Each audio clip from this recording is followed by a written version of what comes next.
An old friend of mine, Pat Baginski, in the studio. I just said, it's always good to see you. I know you're here to talk. I'm glad you're back. It's nice to be back. Tahoe Outdoor Living is what we're supposed to talk about. Anything you want to talk about? Political, religion? Yeah, fill me in on the ice in the Arctic. Yeah, is it or isn't it melting? And what's it doing in the Antarctic? You know, and that's a really good question. So I do these 2 trips I was telling you. I go up to the Arctic with Ice Axe Expeditions. We go to an island called Svalbard and ski tour, ski mountaineer off a sailboat.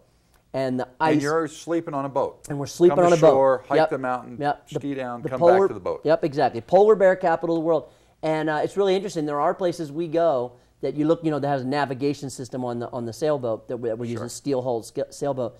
And there's areas that show the glacial ice crossing over the water, and now that glacial ice is pulled back maybe as much as a half mile and created islands. So it is absolutely melting and that was in the Arctic. This was in the Arctic, and we see the same thing in Antarctica, that the ice is melting at a fast rate right now. You know, so then don't of course be the spreading rumors. Yeah, both because places. I can tell you this: every time I go home in Myers, the sign Caltrans says severe drought. Yeah, and it's dumping.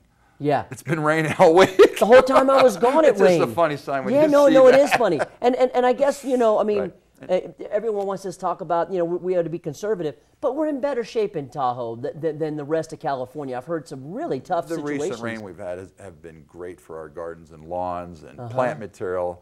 All our lawns look great. For 4th of July, they're going to be doing good. Usually we have dry spots, broken sprinkler heads. You don't even know they're broken because it's raining. Right, yeah, it's a good point. So you guys do it all. You have the nursery, you do the landscaping, you'll maintain lawns, you do everything? Yeah, we're doing a lot of large landscapes this year and hardscaping. And what's hardscaping?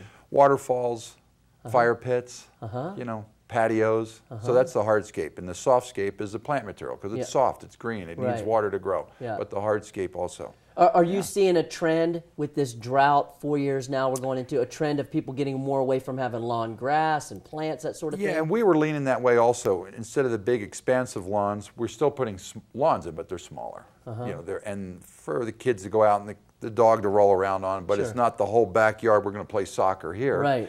We're going to go over to Myers School or over to the play field over here on Tahoe and kick the soccer ball around. Because it's not that natural for us to have grass. It doesn't grow naturally here, right? I mean, it's or what is it? I remember sitting in Divided Sky with you one time with my old house going, Pat, my wife drives me crazy about the lawn not being green. I do everything to it. I put the holes in it. I put the seeds in it.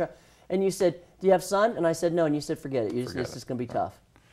Right. But for you to say it's not natural to have lawn, you grew up back east. Well, yeah. We didn't have fences. We ran everybody's lawn. Everything was grass. But it rained all the time. But we live in a desert. Yeah. And it makes sense to put in the smaller lawns. But I still think there's a need for a lawn out front for the kids to roll around on, play a little badminton, but you might not be able to play your soccer game behind your house now. And, you know, so.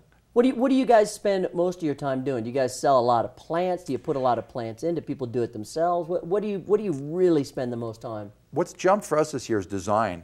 So a lot of folks are coming to us for design work. And then what we do is we can meet them over at the nursery at the Y. And they come in there and we pick out plants with them, you know, with their design in hand. And then we go out and plant it for them. And that's taken into account. Hey, this is going to be in a sunny area. This is going to be in a shady area. This is going to be on the north side, the south side. All that's what's great about having a local designer come out and do that for you. Yeah, we just finished one over here, and I just stopped by the folks' house, and they absolutely loved it. Yeah, they were from out of town, Southern California. They came up here, and they loved what they had. Well, then what about like for people that are out of town? Do you then offer a service where you come in and maintain it? Yes, of course we do. Yeah? Yeah, we have to do And what does that include? Like fixing the sprinkler heads, everything. I mean, I know I have a lawn now. I have a real lawn now. So your lawn, you know you had to start mowing it early in the season. Oh, my God. We had to get the sprinklers up and going. Yeah. We have to put down some organic fertilizer on it and keep it green that way. And How then if important is they're it- out of town, it's important somebody comes by and checks on it because you could never tell what got broke or what got ran over or what did the animals do. Right, yeah. That sort of thing. And how important is it punching those holes in the ground? Does that do something or not? Yeah, that does something. Does That's it do what it aerating. do? That puts air. That allows the roots to spread out and gives the air to the root zone. You'll see that on compaction. Ball fields get that all the time. They'll do that often. Golf courses will do it often. So our lawns that aren't as compacted, you won't need it as much. So we recommend it once every possibly 3 years on the normal lawn. But the thatching is one we we might want to do. No, I do it the other way around. The thatching is every 3 years. I like the aerating once a year. Oh, okay. Because of compaction, yeah. And what's the thatching do?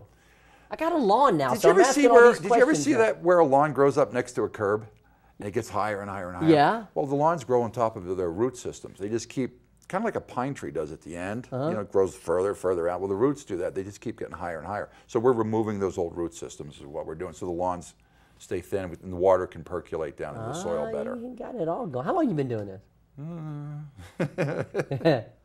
1976. Since 1976. Yeah.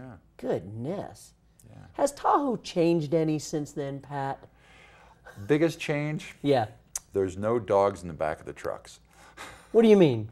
What do you used mean, to have what I dogs mean? in the back of your truck? Everybody had a truck dog. And people don't now? Don't they still up in Alaska, up north? Yeah, well, yeah. Up there they do. Yeah.